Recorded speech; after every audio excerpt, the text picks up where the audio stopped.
باب نمبر 23۔ باب وقال رجل مؤمن من آل فرعون إلى قوله مسرف كذاب۔ اور فرعون کی آل میں سے ایک مومن آدمی نے کہا جو اپنا ایمان چھپاتا تھا، الی قولی جو حد سے بڑھنے والا سخت جھوٹا ہو۔ سورہ غافر آیت نمبر 28۔ فوائد۔ نمبر 1، امام صاحب نے اس باب میں صرف آیت پر اکتفا کیا ہے کیونکہ انہیں ان کی شرط پر کوئی حدیث نہیں ملی ہے۔ نمبر 2، وقال رجل مؤمن من آل فرعون، تفسیر القرآن الکریم میں اس آیت کی تفسیر درج ذیل ہے۔ موسیٰ علیہ السلام نے ہر متکبر سے اللہ کی پناہ مانگی جو یوم حساب پر ایمان نہ رکھتا ہو، تو اللہ تعالیٰ نے ان کی دعا قبول فرماتے ہوئے ان کی حمایت میں ایک ایسے آدمی کو کھڑا کر دیا جو فرعون کی آل میں سے تھا، جو موسیٰ علیہ السلام پر ایمان لا چکا تھا مگر اپنا ایمان چھپائے ہوئے تھا۔ اس نے بہت اچھے طریقے سے موسیٰ علیہ السلام کا دفاع کیا اور فرعون کو ان کے قتل سے باز رکھنے کی کوشش کی۔ فرعون کے اپنے لوگوں میں سے ہونے کی وجہ سے اس نے بات کی جرأت کی، اور اسی وجہ سے فرعون نے اس کی بات کے بعد اپنی قوم کو مطمئن کرنے کی کوشش کی، ورنہ اس کے دربار میں کسی اسرائیلی کی نہ یہ جرأت تھی اور نہ ہی اس کی برداشت تھی۔ یہ اللہ تعالیٰ کا عجیب تصرف ہے کہ جب موسیٰ علیہ السلام نے اپنا معاملہ اس کے سپرد کیا تو اس نے وہاں سے حمایت کروا دی جہاں سے وہم و گمان تک نہ تھا۔ اللہ تعالیٰ نے اسے رجل مؤمن فرمایا ہے، یعنی وہ مردانگی اور ایمان دونوں سے متصف تھا۔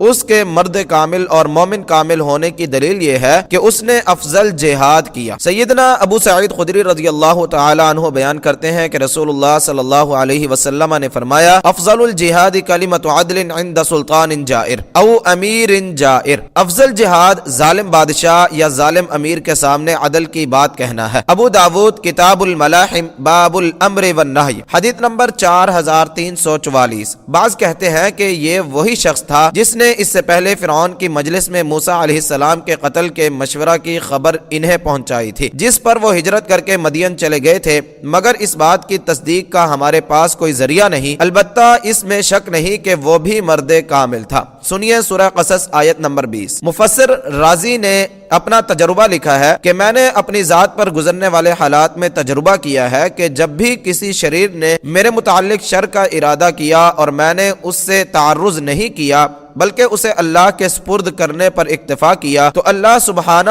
نے ایسے لوگوں کو میرے دفاع کے لیے مقرر فرما دیا جنہیں میں بالکل نہیں جانتا تھا اور جنہوں نے حد سے بڑھ کر اس شر کو دور کرنے کی کوشش کی۔ یکتم ایمانہ، اس جملے سے یہ بات معلوم ہوتی ہے کہ فرعون کی سختیوں کے باوجود موسیٰ علیہ السلام کی دعوت ہر جگہ پہنچ گئی تھی، حتیٰ کہ فرعون کے خاندان کے کچھ لوگ بھی اس سے متاثر ہو چکے تھے اگرچہ اظہار نہیں کر سکتے تھے۔ چنانچہ یہ مرد مومن بھی اس سے پہلے ایمان چھپاتا تھا، مگر جب بات موسیٰ علیہ السلام کے قتل تک پہنچ گئی تو اس کے ایمان نے اسے خاموش نہیں رہنے دیا۔ اس نے بات کا آغاز تو ایک غیر جانبدار آدمی کی طرح کیا، مگر آخر میں اس نے اپنے ایمان کا صاف اظہار کر دیا اور اپنا معاملہ اللہ کے سپرد کر دیا، جیسا کہ آگے آ رہا ہے، جس کے نتیجے میں اللہ تعالیٰ نے اسے فرعون اور اس کے ساتھیوں کے ظلم و ستم سے محفوظ رکھا ہے۔ اب تک ایمان چھپائے رکھنے کے باوجود اللہ تعالیٰ نے اسے مومن فرمایا۔ اس سے معلوم ہوا کہ مجبوری میں ایمان چھپانے کے باوجود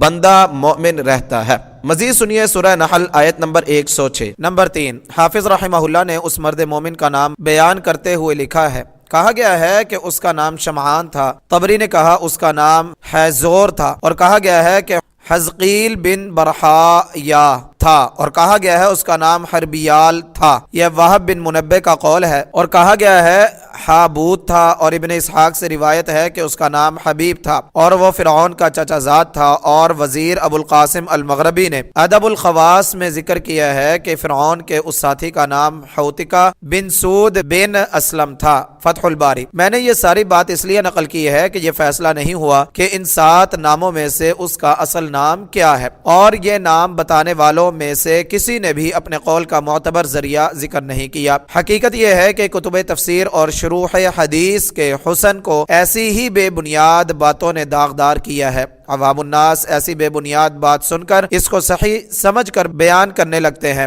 واعظ حضرات یہ کہہ کر بیان کرتے ہیں کہ فتح الباری اور عمدۃ القاری میں یہ لکھا ہوا ہے، حالانکہ وہ قیل و قال سے زیادہ کچھ نہیں ہوتا۔ کاغذ بھی بیکار گیا، سیاہی بھی، لکھنے والے کا وقت اور پڑھنے والے کا وقت بھی، اور خریدار کو ایسی باتوں کی وجہ سے موٹی جلدوں کی زائد قیمت ادا کرنا پڑی، اور سننے والوں کے کانوں اور دلوں کو بے بنیاد باتیں سننے کی عادت کا نقصان الگ ہوا۔ غیر مسلم لوگ تفسیر اور شروح حدیث میں سے ایسی ہی روایات کو لے کر اسلام پر اعتراض کرتے رہتے ہیں۔ ایک فارسی شاعر ناصر علی سرہندی نے ایسی باتوں پر کہا ہے: ز اختلاف ای و آ سر رشتہ را گم کردہ ام شد پریشان خواب من از کثرت تعبیر ہا۔